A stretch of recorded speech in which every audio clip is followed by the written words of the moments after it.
एक 14 साल के बच्चे की अपनी मां से बहस हुई। बहस होने के बाद वो गुस्से में घर छोड़कर चला गया। अब पूरी शाम वो इधर उधर घूमता रहा और धीरे धीरे जब रात ढलने लगी तो उसे भूख लगने लगी, तो एक रेस्टोरेंट के सामने जाके खड़ा हो गया। अब वहां से उसे रेस्टोरेंट का जैसे गेट खुले तो उसे खुशबू आ रही है अच्छे खाने की, लेकिन जेब में पैसे नहीं है। अब अंदर से एक वेट्रेस कुछ देर से उसे नोटिस कर रही है और उसने फिर उस बच्चे को इशारे से अंदर बुलाया और उससे पूछा कि क्या तुम भूखे हो? तो उसने बड़ा झिझकते हुए हाँ मैं सिर हिलाया। थोड़ी देर में वो उसके लिए खाना लेकर आई।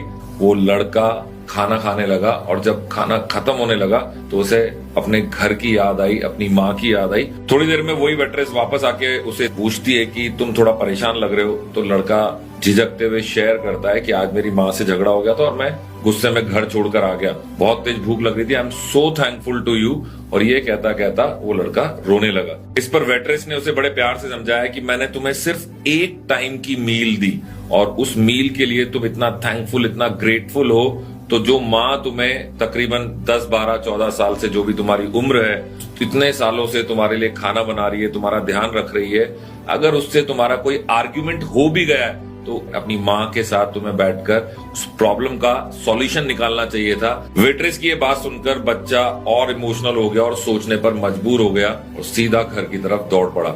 और जब वो घर के गेट पे पहुंचा तो उसकी माँ उसका इंतजार कर रही थी।